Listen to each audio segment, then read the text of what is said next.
First golf course of the trip. I just walked here from the train station from Rotterdam. Clubs in my bag. Course is one of the oldest golf courses in the Netherlands. We're here. Let's go play it.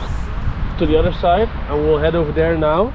So the T-box 5B are on that side, and then you play this way. Wow. Clubs got stuck, now I'm falling behind. Public transit ain't for golf, no way. You can't chip or drive on a subway. Fairways call, but I'm out of luck. Next time I'm taking my pickup truck.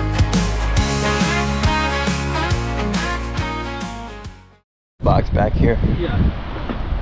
Oh, this is nice. This might be my favorite hole. This was built in 1933, so it's old. Making it one of the oldest golf courses in the Netherlands. Super grateful to finally get out here and play this public city park type golf course. Walking into Golf Club Kralingen. Yeah, 1933 built in the B here. It's an old course. It's got real grass at the actual bathrooms here. Now, the cool part is it's surrounded by a park, so you see a lot of people walking around while you're out there playing golf. Now you check in at this little shed area, but make sure you get the whole feel, because you also have a driving range and that dining room area that we just walked in. Now, although it's a 9-hole golf course, Of course, it has some hidden creeks on it too, so be careful when you do decide to hit driver. strategically is only going to be on about 4 of the holes. It's pretty straightforward. You head on all the ways to the back of the property, and then you head on all the ways back. I was lucky enough to get paired up with a member at the golf course, so my experience was even that much nicer.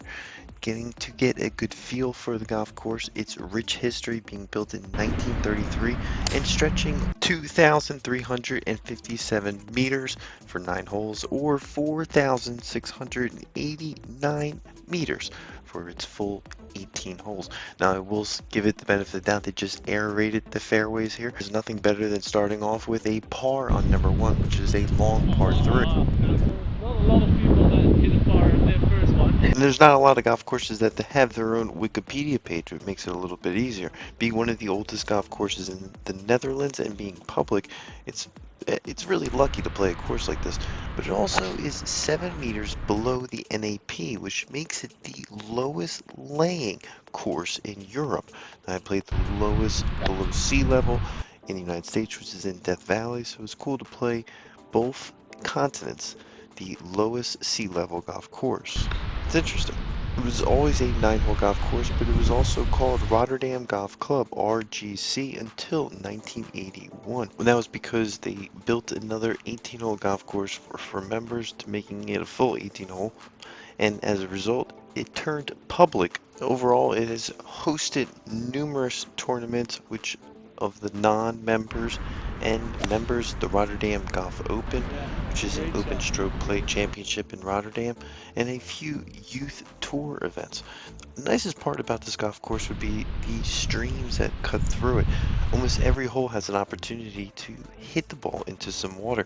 You have to be pretty strategic, and especially on the back 9, it gets very strategic with some of your shots. You can't just slam driver. It did make some changes since being built in 1931. That is, the driving range was the big change, and as a result, it had to cut off, I think, the last hole. And I did get to talk to the actual pro there. She's been there for over 42 years, which is unbelievable, and she told me some amazing history. Now, when it was first designed by Charles Kenneth Cotton in 1931, it also had some updates by Bruno Steenstals, but focusing mainly on Cotton, he built many courses, mostly private, when he was creating them throughout Europe. So there's a good picture here of all the courses he's built. And I'll tell you what, he really is a godfather of European golf design. Now, nevertheless, focusing on the course at hand, a lot of water cutting through it, different types of trees, just a lot of wildlife, and 3 tee boxes to choose from. Okay, going red? So that's why it's a bit boring. But for red, it's definitely not boring. No, it's not. Yeah. This is nice. Yeah. This is cool. 4 par 3s and 5 par 4s. It does switch up a little bit if you were to play a full 18 holes, they have multiple tee boxes to choose from. I didn't really understand that concept, but it was pretty interesting when they did have the tee boxes up and running. For the sake of this video, we didn't have those tee boxes, they were closed. But nevertheless, it was still a great course to get out and enjoy. You can see that they take extremely great care of this facility. Now, I was happy to cross off the first golf course on my list as a city, I almost want to say municipal type golf course on this travel. Tomorrow, well, there'll be a full 18-hole golf course that is a destination type feel. But these municipal type ones, well, I'm all excited. Now, municipal stands for something different in the United States, so it could be commonly confused. Oh, wow. Really, to end with a par is what it's all about here. You could drive some of these greens too, so if you're coming from the States, bring a driver.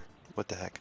Grab yourself a beer and enjoy the memories. I don't know if I'll ever be able to play this course again.